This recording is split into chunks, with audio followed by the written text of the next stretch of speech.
Oh yeah, definitely. Kind of the goal. So I mean, I'm sure you've heard of Meet Kevin, right? Yeah, Yeah. safe, So safe. Yes. yeah, okay. So his idea of like a wedge deal, right? I mean, you could reach financial independence.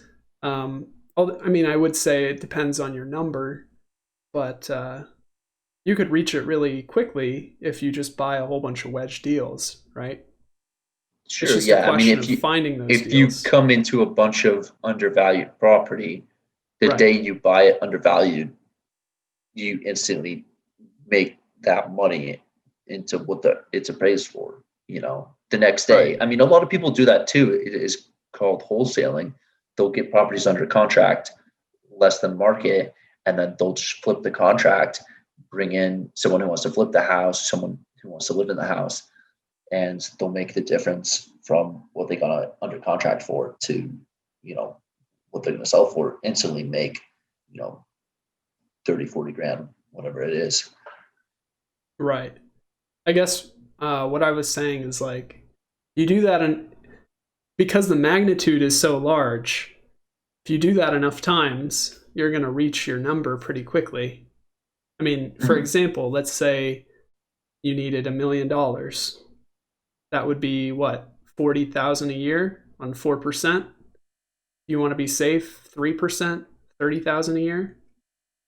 If you're Wait, I'm not following. You need, say you want $1 million. You're Yeah, so saying you you mentioned want financial independence, right? yeah, yeah. Oh, okay. So 40,000 is what you need to live.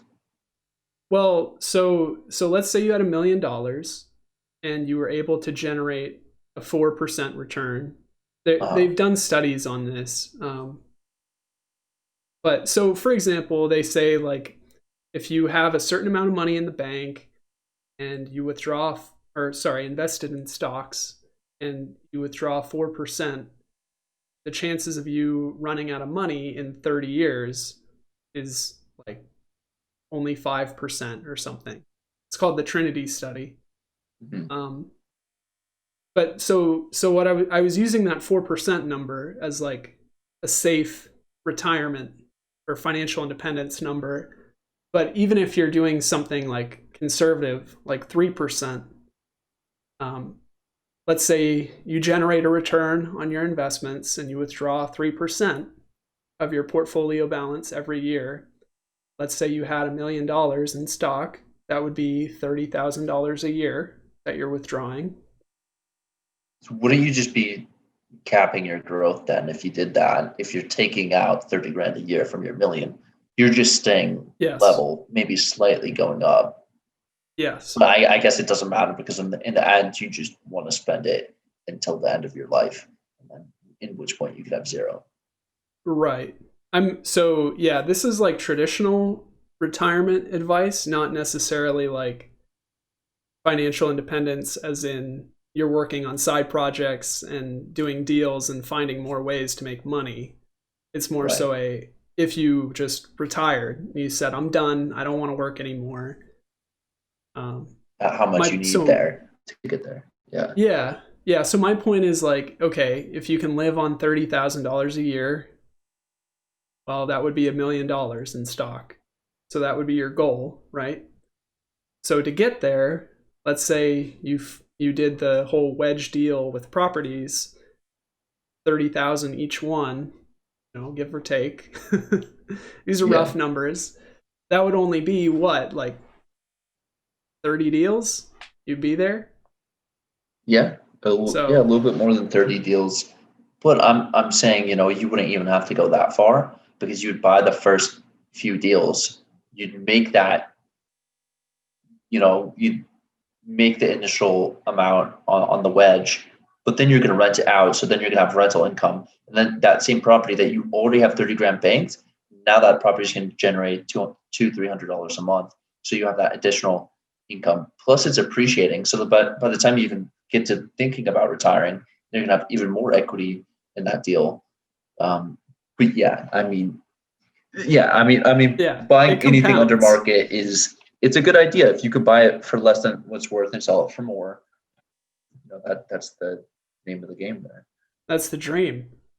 Yeah, all these YouTubers giving advice. They're like, here's how I made enough to retire, and the whole thing is predicated that you know they make money because they make YouTube videos, which is Right. how and which fair enough. Like if that's what you're doing, but for a lot of people watching, you know, we just don't have the revenue stream from having millions of YouTube views. Well, it's funny you bring that up because I mean that's basically what I'm doing. Um, I mean, my primary source of income is not YouTube for It's sure. it's it's the age old saying, um, you know, watch someone and follow what they do and not what they say. Right. You Well, so know, that's what I was gonna say. All these you were saying like every single one of these guys, it's a paradox of practice, right?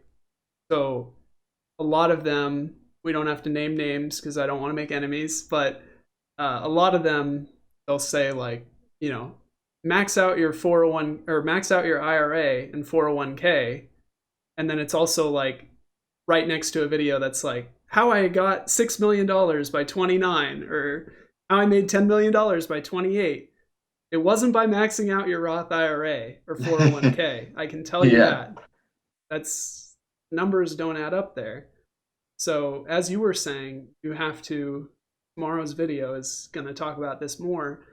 You have to look at what these people do. And, and from my perspective, I would like to be, the stock talk is great, but I'd like to transition more toward talking about business, talking about entrepreneurship. How can you increase your income, right? Because that's really how you're going to be able to build wealth, right? You can trade your time for a salary or for hourly, and you can do it the slow way, or you can do it the fast way, right? So, yeah, I mean, a content system is definitely one of those things. Software system is another. yeah, sell software. You could repetitively sell it.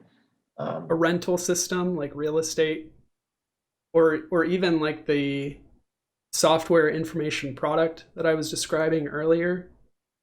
If I'm selling information, I'm like renting information, right? Or renting access to the site that has or information. yeah, you could do a subscription fee there, which I mean, you see every company going to nowadays. They're just charging subscriptions for Yeah. their products instead of charging a flat out fee. Um, it's clearly more profitable, but not good if you're trying to save and all of a sudden, you know, you have hundreds of dollars in subscription fees.